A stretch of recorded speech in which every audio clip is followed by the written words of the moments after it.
Why are house prices increasing so much more than the population increase and the wage increase? What I want to share with you here is something that is so important that most people don't realize what's happening. The system they are in is rigged against them in favor of people that have wealth. Now, what do I mean by that?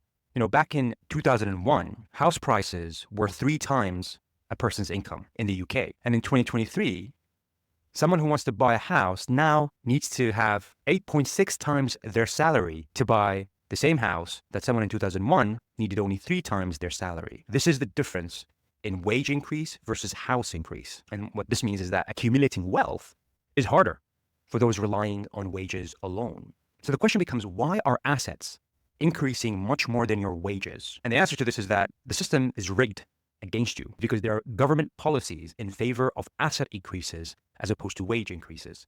What do I mean by that? We have had 2 scenarios where the money supply has increased by a large number due to the financial crisis in 2008, where the government had to bail banks, and the COVID financial crisis, where the government had to bail a lot of businesses and people by printing a lot of money. Now, what's happening? What happens when the central bank prints money is that they use that money to buy bonds. They use this extra money that they're printing, they're actually creating from thin air, to buy government bonds and buy bonds held by investors or bonds that are issued by businesses. So businesses will issue kind of a bond, which is a loan that pays interest, and the central bank will use this newly created money to buy these bonds, which drive their prices up.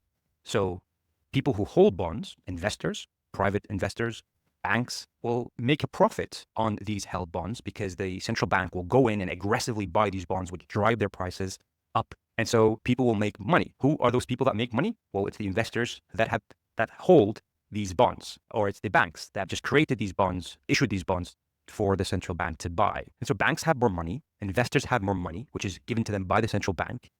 And what do they do with this money? They're not going to put it in savings because interest rates are low. They buy property.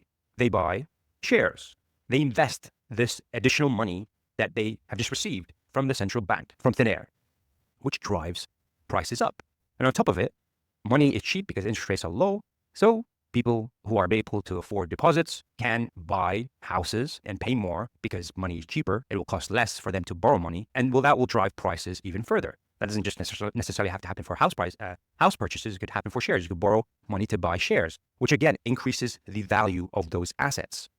And so what ends up happening is every time there is a crash in the financial system, you are screwed, and investors earn more money from thin air that the central bank just prints and gives them,